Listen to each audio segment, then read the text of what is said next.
watch me while I sleep. Don't require your belief. Offering silence but no relief. Can you scream without a sound? Like the freeze that's coming down. Barren space where nothing grows. A secret place where no one goes. Chaos Springs Eternal is a Delta Green actual play. Delta Green by its nature deals with violent themes, disturbing imagery, and horrors beyond our comprehension. Now, if you wouldn't mind comprehending some horrors with us, I think you'll have a good time. Can you feel me in the fall? Pull me from this epilogue. My hands are frozen in the snow. The eyes of corpses have no glow. Made these chains just for myself. Rambling about my mental health. Demons on this hazy hill. Only my soul is left to kill. Hello, and welcome back to Chaos Springs Eternal. This is Season 1, City of Woe, brought to you by the Crit Syndicate. Are we ready to debut that? Should I have done that? Are we? You cut off my woe. Oh, that's right. Hang on. This is Season 1, City of Woe. You cut off my woe. Whoa, we have a new name. Whoa. Whoa, welcome to the Crit Syndicate. That's right. That's right. This is the City of Woe, a season of Chaos Springs Eternal, the Delta Green actual play under the conglomeration. Does our new that name is Crit interest Syndicate. you? Well, our new branding will, I promise, because it looks dope It does as look hell. really good. It is really sick. I'm so glad that we have someone who's artistic and talented in our group. That art degree is really coming in clutch, isn't it, Mark? Really coming in clutch right now. Yeah, I know. Thank you for I your just service, imagine- Mark. Decades of pirating Photoshop has really paid off. Brother. I Oh, just yeah. imagine you putting on a video for your class and being like, watch this and then sketch some stuff while you're editing, some audio and drawing, new logos for us. Yep, you get nail right on that. Oh my god. No, I make my students do things. Oh, you make them do the audio editing? That's genius. This kid named That's Tyler why- made all those new logos. Awesome. I'm paying. You should give him with a an B. A-. You should. I like how we both thought the same thing, but in a slightly different way. Yeah. Oh god. That's one of the reasons that this whole thing works. That's right. Except for when someone is loudly eating chips on the mic.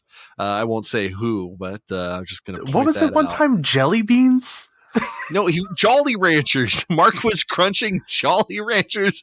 And I burped right into the microphone. And Noah was like, oh, right into the microphone. Very nice. And I was like, what are you talking about? You're Was like, it- we can hear everything.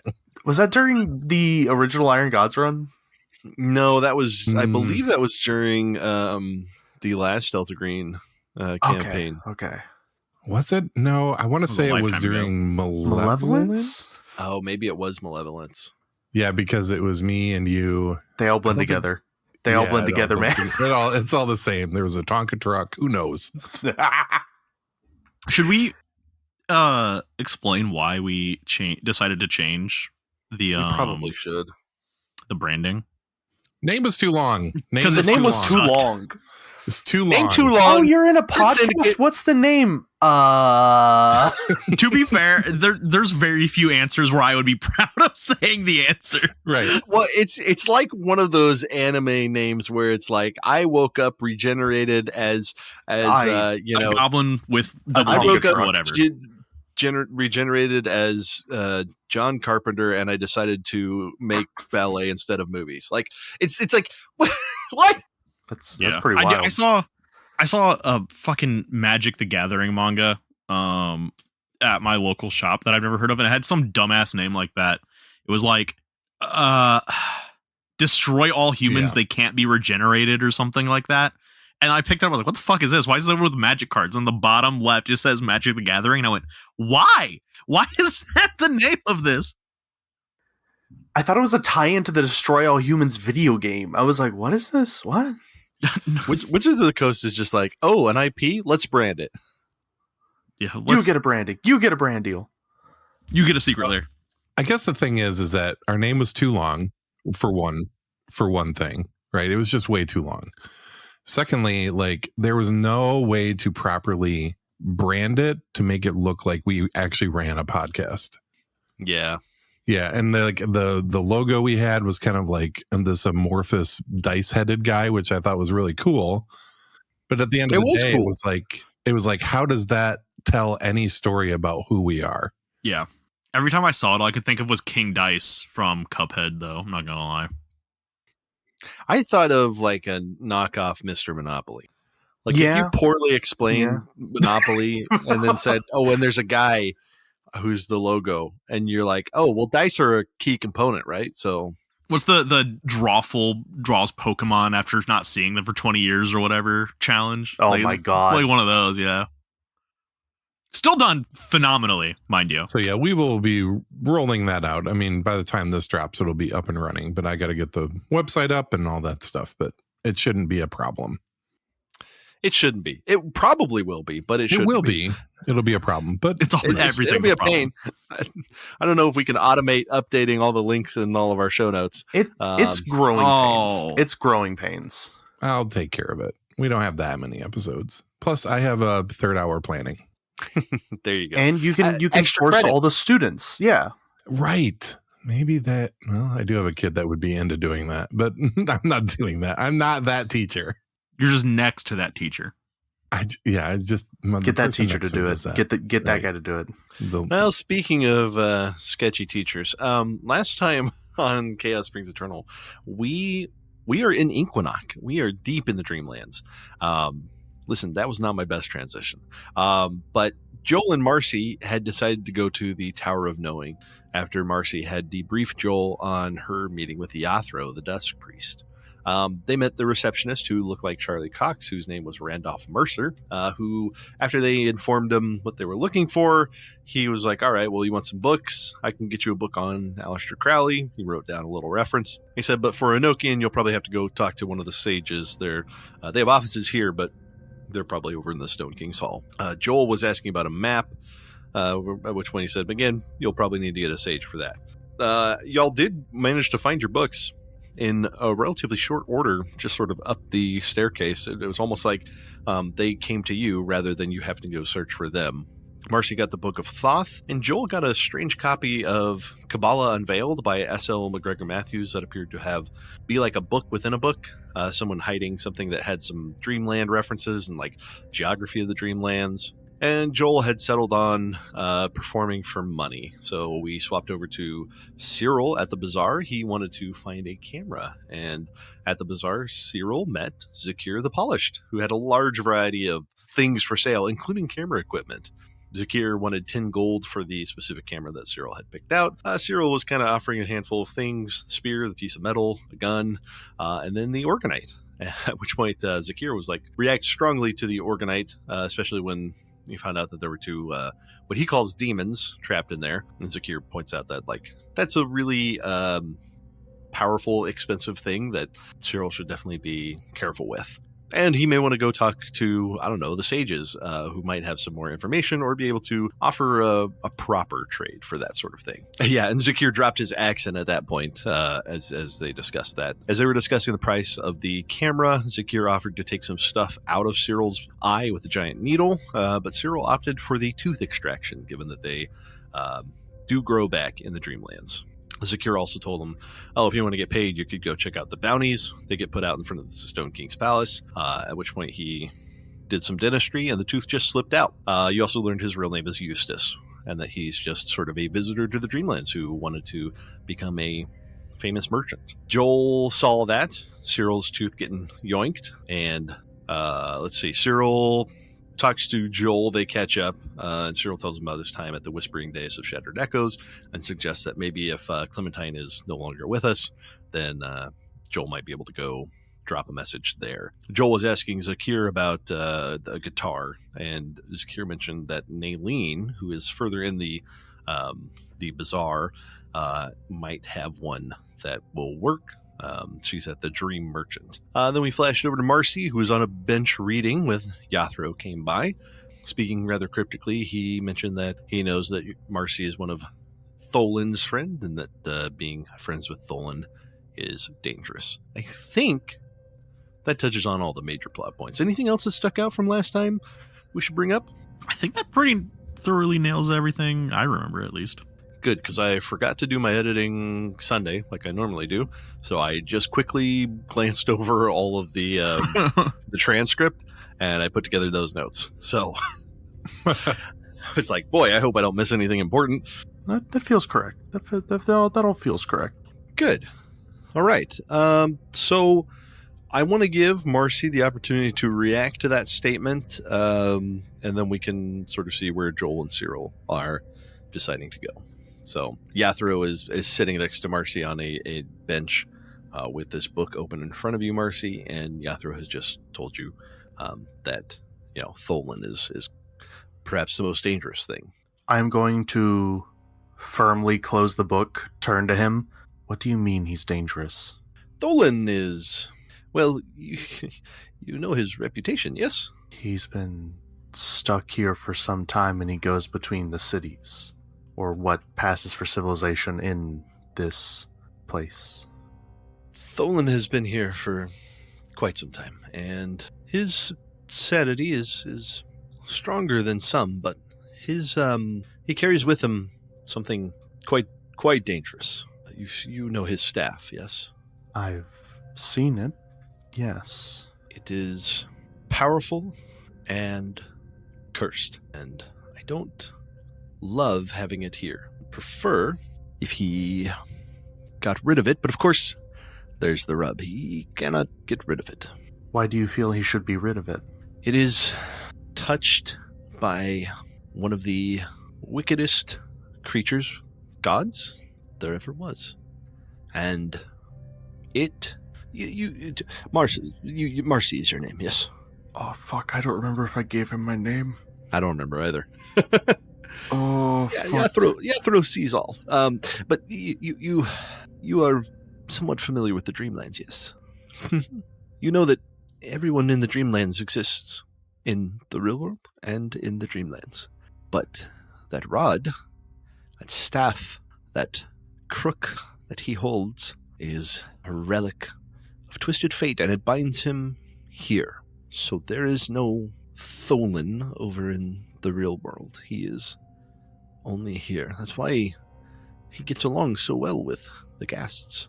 He's become a permanent resident. Yes. He were to die, the staff would have to seek a new host, and so no one harms him. But no one can take it from him, rather than no one can take it from him or risk being caught in its curse. And severing the bond, that's as far as I can tell, and I know more than most, would require someone else to take his place. Now, When the problem is that the staff... Well, sorry, you were saying something. When you say host, do you mean as if the staff itself is a parasite? Parasite is a way to describe it, but the staff is... Yes, parasite, it is deeply cursed, and it is bound to them. So parasite, perhaps, but it is more almost boon companion. Do you know what insight it gives him? No, but he does seem touched by something. The staff allows him to see what connects a person to the real world. For those who get deeply entrenched in the Dreamlands, you need a way back. You need a strong connection to get out. I would say some sort of totem, but that doesn't seem right, and I think might infringe on copyright. But you need some strong object, some strong connection to bridge the gap back into the real world. So the problem is that not all of us want that, and the knowledge is almost never simple.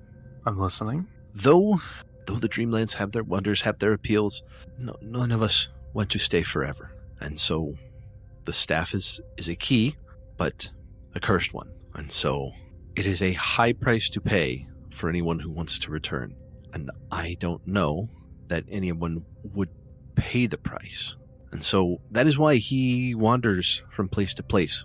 He has these insights about what you need to return. And occasionally he just, part of what makes him so good at trading is this unnatural insight into people and his ability to read and see and understand what they need. It's, well, he looks at you and he's like, did he make you play the riddle game? Has he made you? I've been around longer than Tholen, so no, I've not had to play that, but I know he... Is this your form of the riddle game? I'm just asking you a question. He has. Well, then you know he has provided you with something need, and he makes the air quotes, which is a little anachronistic given his appearance. He's quick to pick up cultural norms. Yeah. One of the things that I think maybe I haven't emphasized is that there are a range of people, and you have seen like Zakir. Well, Marcy hasn't seen Zakir, but Zakir is like a dude who could be from your year, right? Oh, shit. But a lot of people could be from a variety of years. And so there's this atemporality that is a little disconcerting, I think. So some things occasionally feel like vaguely anachronistic, like Yathro making air quotes. And I think for a moment, you look at him and there's this moment of like, wait, is this dude from my time, or is he from the 1800s or from the 400s, or when is he from? That runs across, your mind. That sort of confusion, I think, might strike you. Are you from Earth? He smiles and says, I am. I still return there from time to time. Although, as a dusk priest, my job is important, and I do find myself spending more time here than there. Significantly more time. Be wary of that. That is one of the things Tholen has mentioned of he's spent more time here than there. Well, I believe Tholen is now all stuck. Here. He had to split between the two and choose one. I still have some control over my back and forth. Are your two halves staying the same age, or is one older than the other?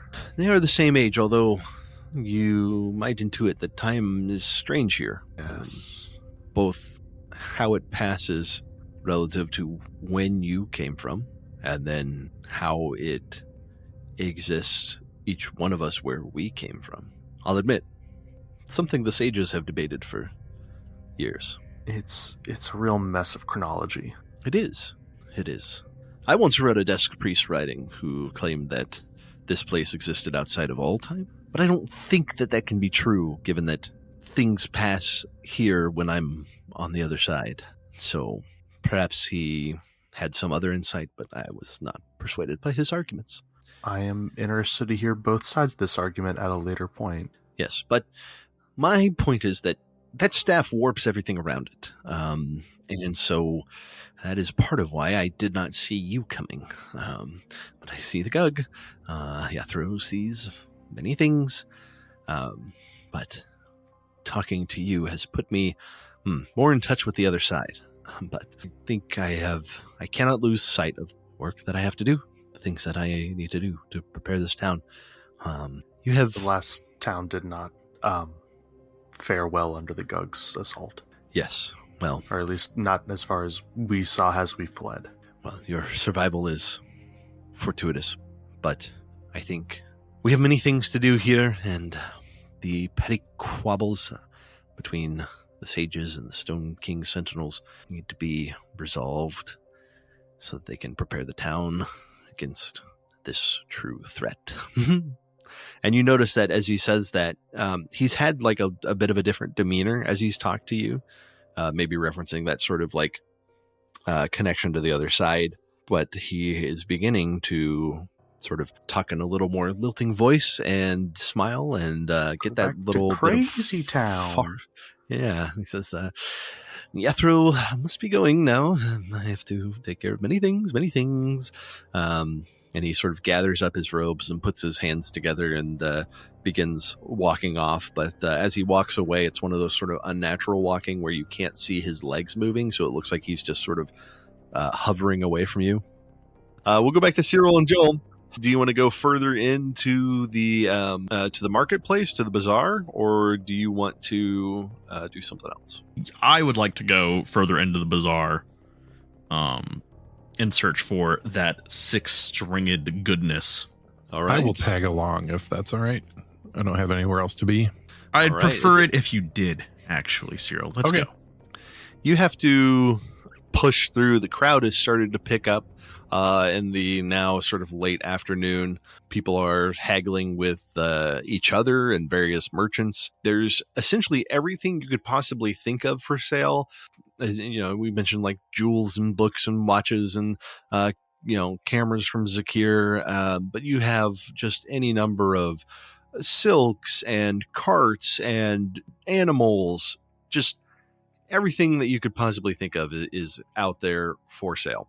And you're pushing your way through this group of people, and eventually you work your way in through the roads of the Twilight Bazaar, where you find the sign above a little store that says, what did I call it? The Dream Merchant? Dream Merchant.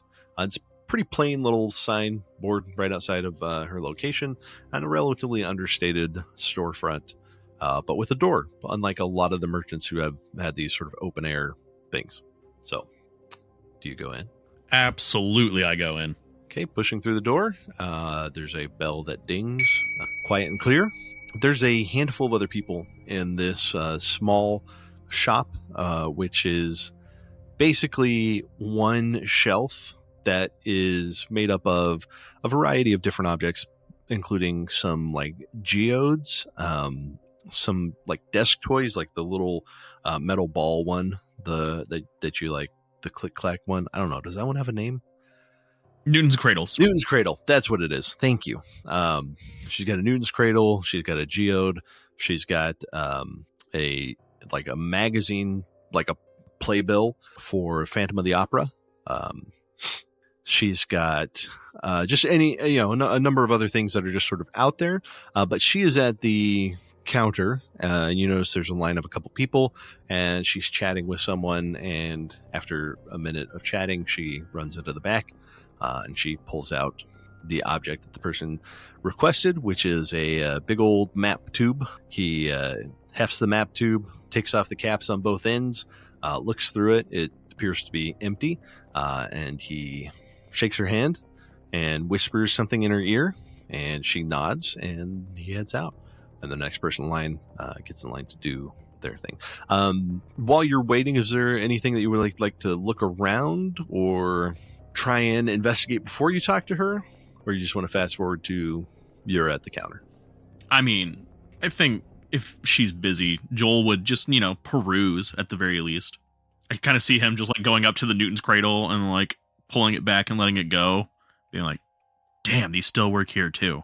Yeah, it's oddly it works, but it swings a lot faster than you would normally expect. For the sort of impetus that you start with, it almost seems like it speeds up at first, which is obviously not the normal behavior of a new. She's got one stand, Cyril, as you look, that is it's a big old coin. It's like probably 4 inches in diameter, and on the face of it looks like a quarter, and it's silver. And if you pick it up and flip it over on the back end, it's also the face of the obverse of a quarter. So on both sides, it's the obverse of a quarter. So it's a double-sided giant double-sided silver coin. Yep. And you said it was 4 inches? You said it was 4 inches in diameter? Yeah, 4 inches in diameter. Okay. So it's like, probably 5 or 6 ounces worth of silver. Sure. Yeah. And does it have a year? Does it have a stamp or a year on it? It does have a stamp. The stamp is D, and the year is 1996. Oh, they didn't make silver quarters in 1996. Yeah. Okay. Go ahead and make a sanity roll. Critical fail. All right. Take 10 points of sanity. And... Oh, Jesus. Oh, my God. My God. Wow. Down to 61. There we go. Pockets that. Gonna make a killing on the market later with this. Yeah. So with a 1 under 71, you critically pass, and before your eyes, it changes dates to 2011. It's weird. That is weird. That's what happens. They didn't make silver quarters in 2011 either. I'm pretty sure they did. Someone's I don't gaslighting know. someone, and I don't know who it is. But I'm so We here hate for it. coin collectors, so we will never know. Yeah. Really. I if they did refuse or to not. Google it. I refuse to Google. I will not taint my mind with the knowledge of coins. I have been trying to get this out for the last little bit. The final thing that is on this sort of one shelf that is her whole display shelf is just the breathing apparatus from a scuba setup. So no tank, just the mouthpiece part. Oh, okay. Okay, Like, gotcha. Now. is it called a rebreather? Rebreathers specifically like are designed to cycle out the CO2 out of the O2. So like it works as like a tiny thing to my understanding, but it doesn't need a tank. Okay, this one would need a tank. Okay. You can tell it's got like the, It's it's the got like max. the cords that would run to it. Yeah. Okay. Is there a watch or a clock or a pocket watch or anything like that? You don't see any clocks or watches or anything here. Zakir did have a few. And I think, did one of you have a clock or watch on them? Joel has a watch on him. Marcy would And I 100% think have a watch. I think I've mentioned that when you look at your watch, it like gives you a slight headache and you can't like focus on the face. Yeah, that sounds right. Yeah. I'm just wondering if there's a way to tell how much time has passed in the waking world. Well, as you think about that, she clears her throat and says, it appears that you are up next. Is there anything that I can help you with? Are you interested in one of my display pieces? I mean, none of these ones. I'm actually looking for something specific. I'm hoping you might have a musical instrument in stock. I'm looking for a guitar. She looks over at you. She's got this face where as you look at her, it's really hard to determine even like a rough guess of her age. Like she has delicate features. Her skin is a warm umber, almost an iridescence to it that catches the glow of the lanterns that are lighting her shop. And you notice as she talks to you that her eye color seems to shift slightly. It's been a deep indigo, but as she talks to you, it becomes sort of like a dark brown. And so you see just that little bit of change. And she's wearing sort of flowing silks, dusky blues, silver threaded embroidery, almost like little stars. She says, I forgot what you asked. What did you ask? If she has instruments, a guitar specifically. Oh, yes. She says, yes. And as she says that, that's when her eyes appear to change colors. And she says, instrument, so guitar, any particular variety? Lute or acoustic, electric? As much as I would love an electric, I don't know if that'll play here. So let's go acoustic.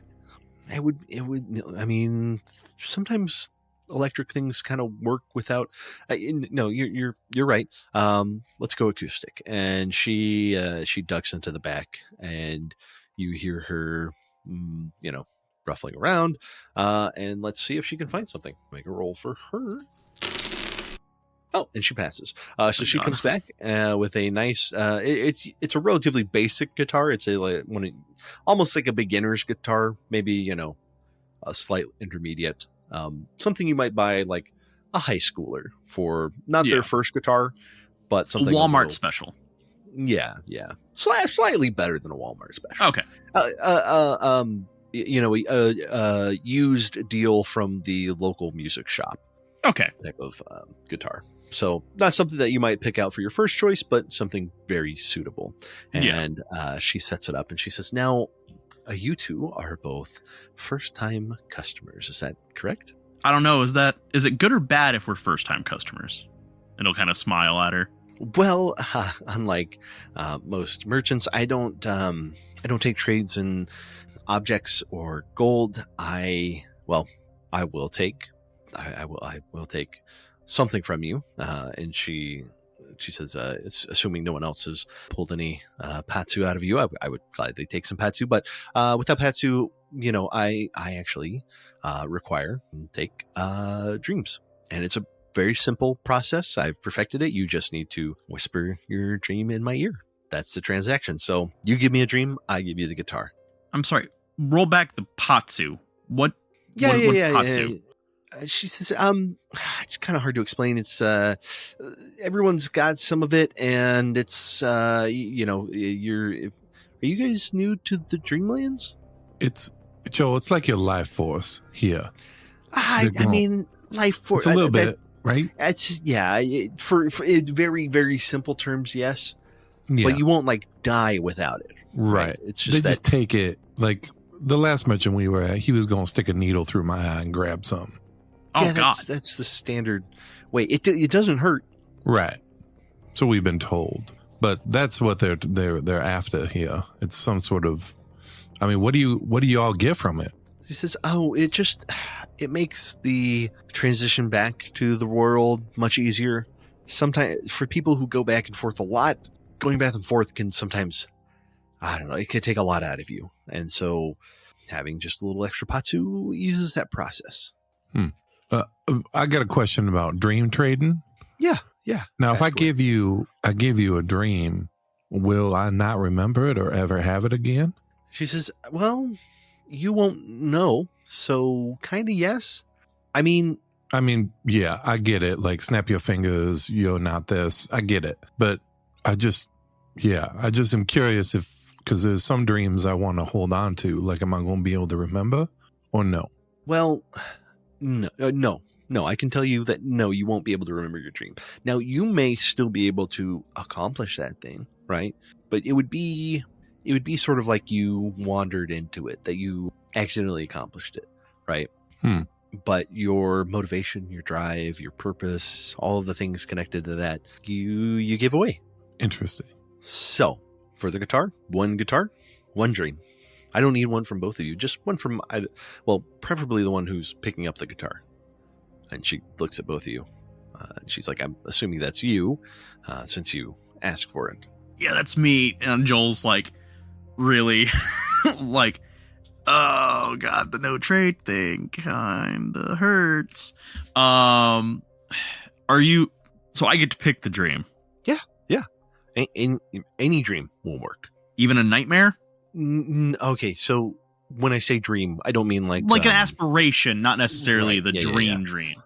Yeah, because we're already in the dreamland, so technically you're in a dream. So we're yeah. Sorry, I know people just sort of pick up on that implication while you're here.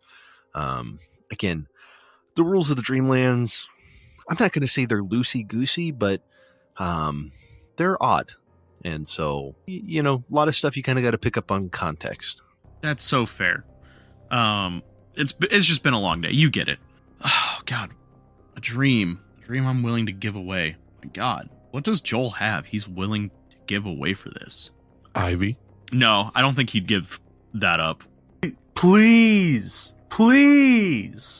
I think. Okay, I'm gonna hear me out on this. Right, Joel started the Phantom Phinders. Like he got real big into the Phantom Phinders after he felt that what he was doing with the band was not going fast enough, right? Mm-hmm. So I think, like most people, you don't just drop a passion or a dream like that. Like you might tell yourself that, oh no, that doesn't matter to me anymore, but it probably deep down does, whether you realize it or not. So yeah. I think Joel's response is like, as you begin speaking, she's like, just whisper it into my ear. Okay. He'll get up close and he'll whisper, I dream of being in a famous band.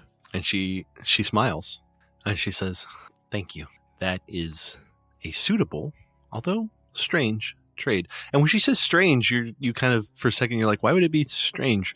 As you kind of pull back and think, and you don't remember what you just whispered to her.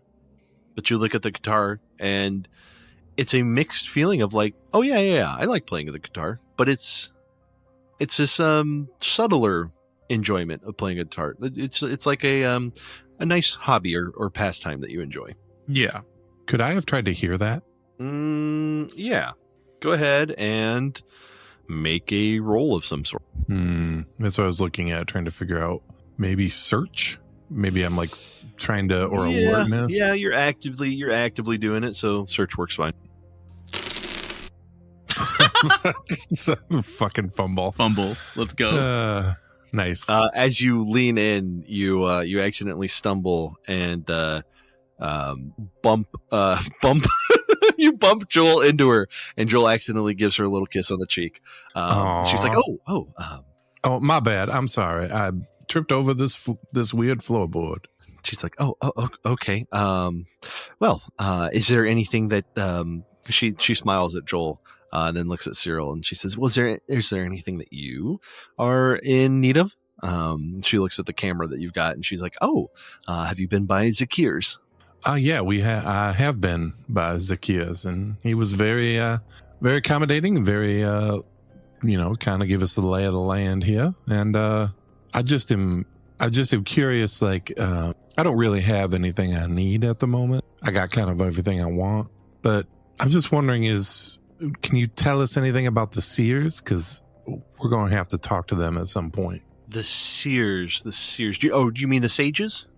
Yes, that's what I mean. The sages.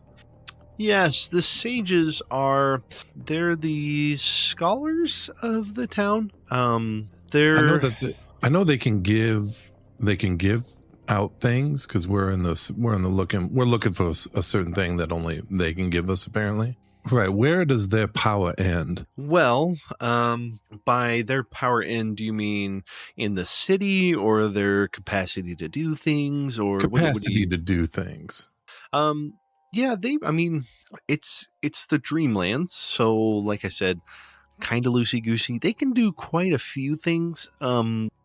They are, it's kind of a you name it, they can do it type of thing. I don't know. Is there something in particular you're thinking of? Yeah, but I don't know.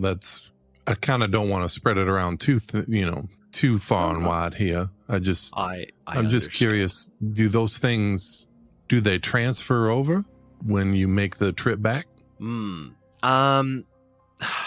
So the only thing that can really transfer back over is knowledge, like physical stuff. Kind of. She points to the camera. She's like, that wasn't made in the Dreamlands, but it also like isn't technically a real object. It's the manifestation of the object itself in the Dreamlands, which enough people sort of imagine to be the camera, and so it is the camera. So, but bringing stuff back from the Dreamlands, I've heard of incursions from some of the nastier bits out here into the real world, but it's, as far as I can tell, very rare. And I don't know of any physical object. Well, and she looks and she's like, no, I don't know of any physical objects. You both can make humans at that little last bit. Fail. Success, 23 under 56. Okay, so Cyril, you just think that she's like, sort of tripping over her words. But Joel, you think that you saw her eyes change another color, almost in like a thoughtful moment of recognition, and she is trying to cover up what may have been a flub. Yeah, I think Joel has like taken one step back and is just, checking the tune, like just, plucking strings and being like, damn, this thing's kind of like not too far off. Just kind of being impressed by it. And then catches that, and he'll bring up, your eyes changed again. She blushes slightly, and she's like, yeah, well, they tend to do that when I, between exchanges, as dreams get passed by, the color tends to change. They went from the dark brown to like a pale green, but they went back to the dark brown after that little fumble. Mm-hmm. So they change colors when you change the topic. More of the focus of the person with whom I'm dealing. So who are you thinking of when the colors just changed? She again, almost blushes with this sort of iridescence to her skin that you can't tell if that's like makeup or an effect of the light. But she's like, well, okay, there is one object that I know of that was in the real world that can go back and forth. But as far as I know, there's only one guy with it now, and it's pretty well stuck here. And that is, there's this guy named Tholan the Forsaken. He's got this staff, and that's like a pretty unique object. So that's the one. I didn't think of it at first, but I don't like that guy, and I don't like that staff. So prefer not to think about it, talk about it. He and I have not had the best dealings. Yeah, we know Tholan. He gave us a flashlight. He gave you a flashlight. Oh, did he do the trivia thing? He sure did. The riddle quiz thing? Yep. I told him, well, I don't know. It's too much like one of those personality tests in the, papers. Mm-hmm. I don't really care for them. Horoscopes. No. Well, yeah, I mean, I guess horoscopes are based on your birth. Yeah, more or less. Sure. Yeah, I don't know. He's offered that to me a few times, and I told him that I don't want whatever his staff tells me that I need, and so, but if he gave you it, it's probably pretty important. I can say that much. Okay. Especially if you're ever like stuck over on this side. Okay. Now, if we give up our Patsu, is that gonna make it harder for us to transition? Well, if you're here for like a long time, yeah, but if you're here for a long time, then you can negotiate with people who haven't been here as long, and you can get some of theirs and make it easier. It's a bit of I don't want to say pyramid scheme, because that, like, I don't know. You do regenerate it with time. It's just really, really slow. And so if you want to regenerate it, you have to spend a lot of time back on the other side, which means that you can't be spending time here. You can spend like a lot of time here without much time passing on the other side sometimes. And so you can get like a lot done if you're trying to, like, this is my trade. And I know it sounds weird, but like, I just have kind of a normal life on the other side. But here I do this, and I'm really good at it. And I can take some of those dreams from this side, and dreams being not objects, are things that I can actually like take over to the other side, and it powers some of my personal like magical practice. Interesting. Yeah. Sounds good. I'm all set with stuff. I don't need anything. Joel, do you need anything else? No, I think I'm good giving up dreams to random strangers. No offense, but thank you for the guitar. No problem. And we may not actually be strangers. I don't know you in real life. You don't look familiar, but people don't always look like how they look on the other side here. So, I don't know. I could be your next door neighbor for all you know.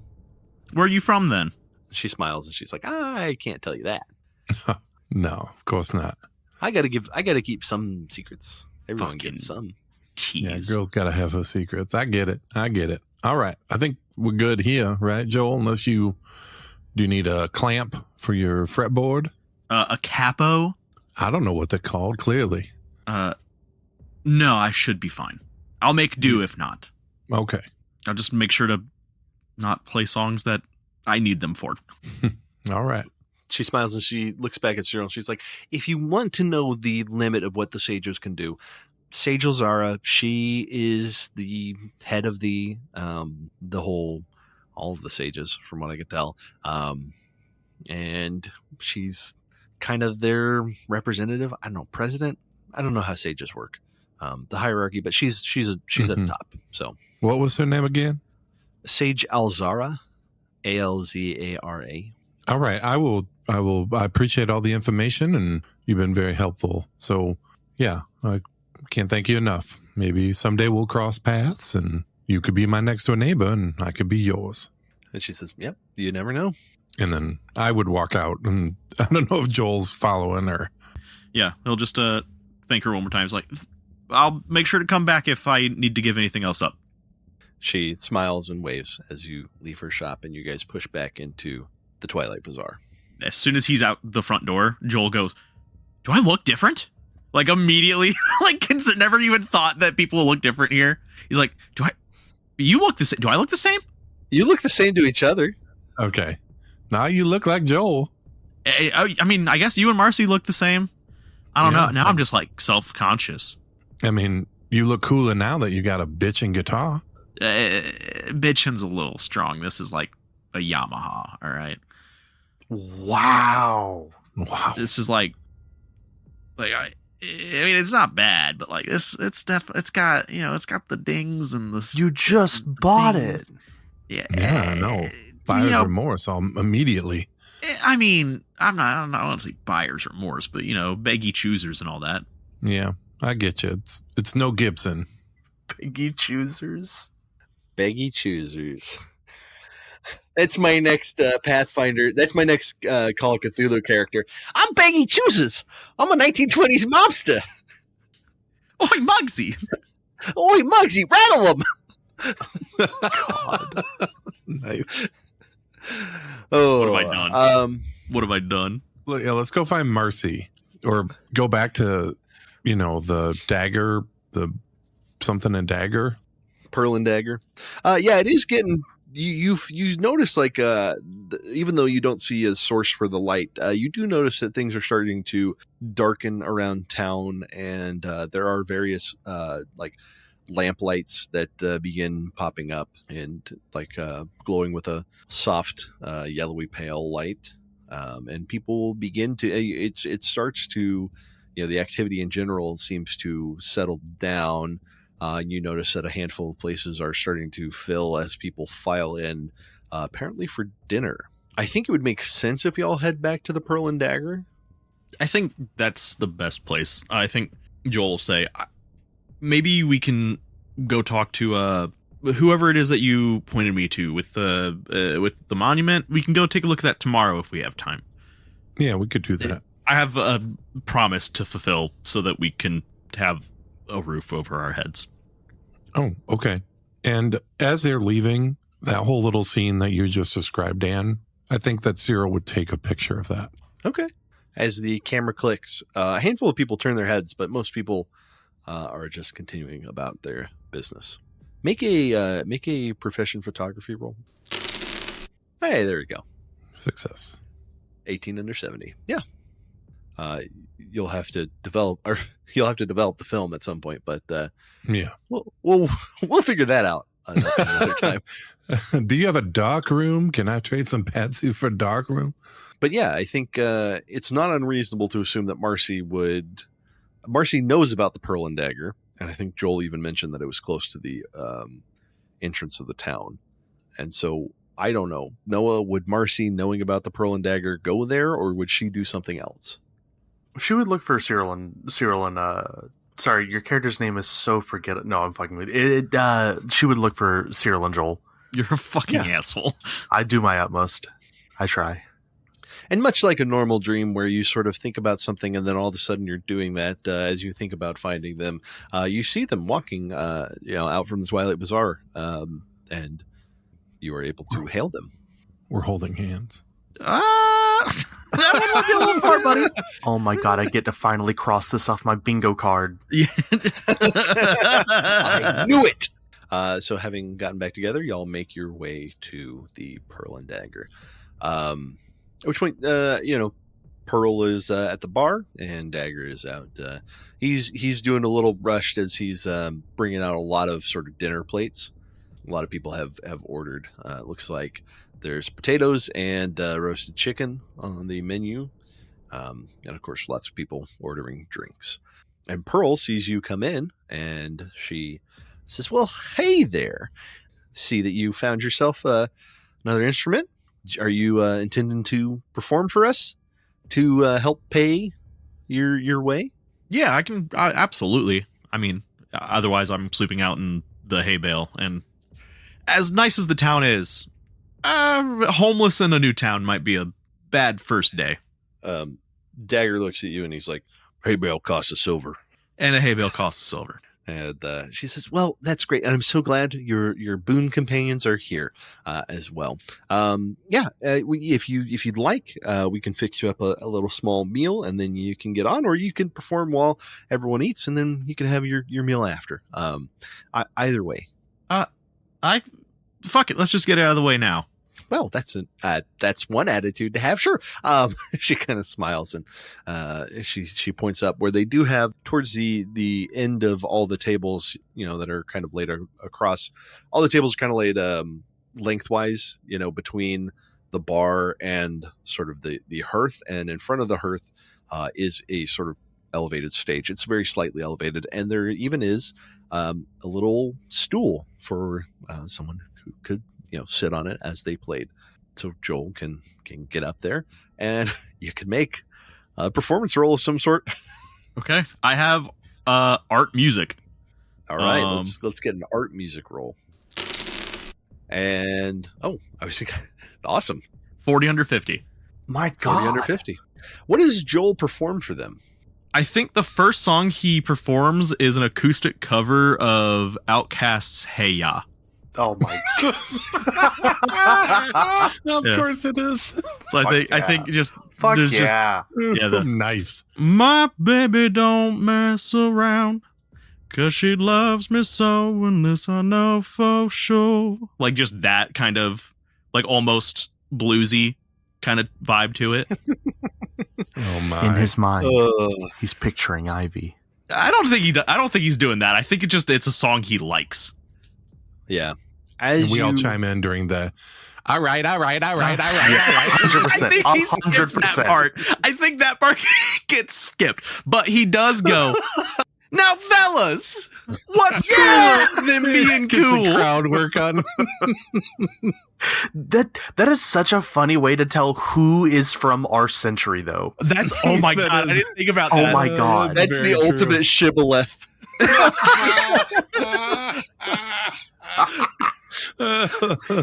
Just this like who responds to the call and response part of "Hey Ya." Not only do I know when you're from, I know exactly how old you are. Yeah, that's right. Oh my Oh.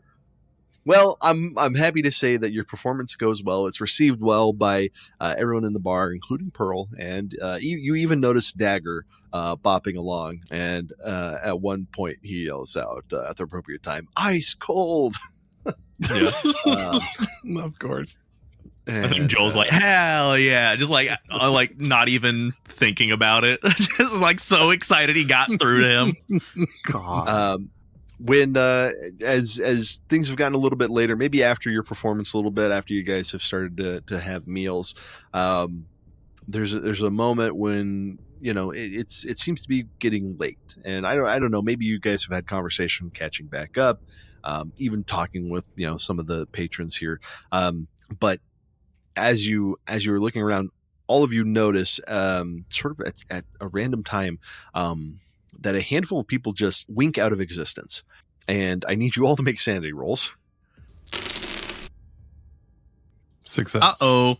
Uh-oh. All right, on a success, you take no sanity damage, and on a failure, you take 1.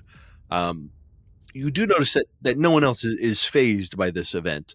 But seeing your shock, Dagger comes by as he's maybe clearing your second or third beer, depending on how deep you're into your cups, and he says, "Oh, yeah, sorry, new here. That happens when you go back to the other side. It's just it's quite sudden and abrupt, and some people just don't do it in private places, which they should do."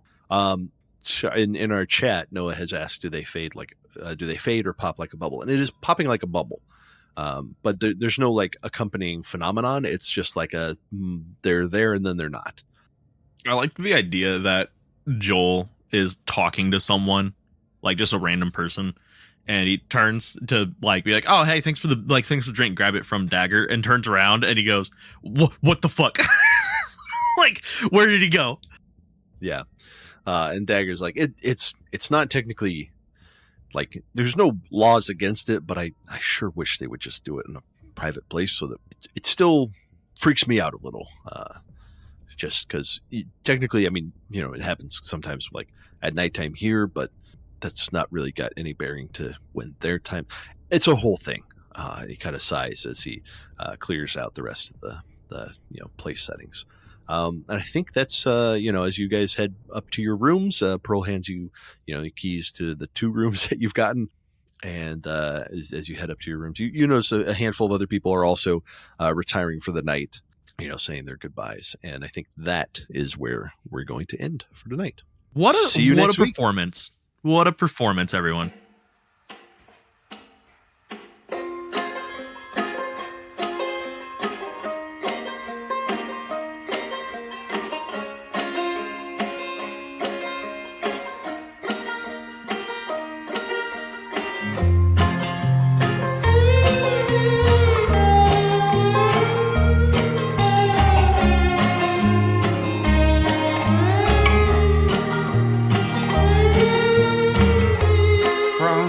Shadows in the deep, where they watch me while I sleep, don't require your belief, offering silence but no relief. Can you scream without a sound, like the freeze that's coming down? Barren space where nothing grows, a secret place where no one goes.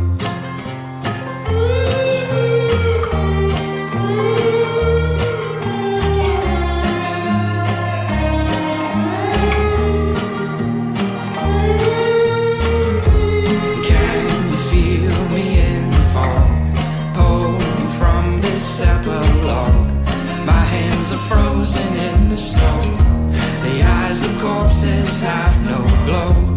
Made these chains just for myself, rambling about my mental health. Demons on this hazy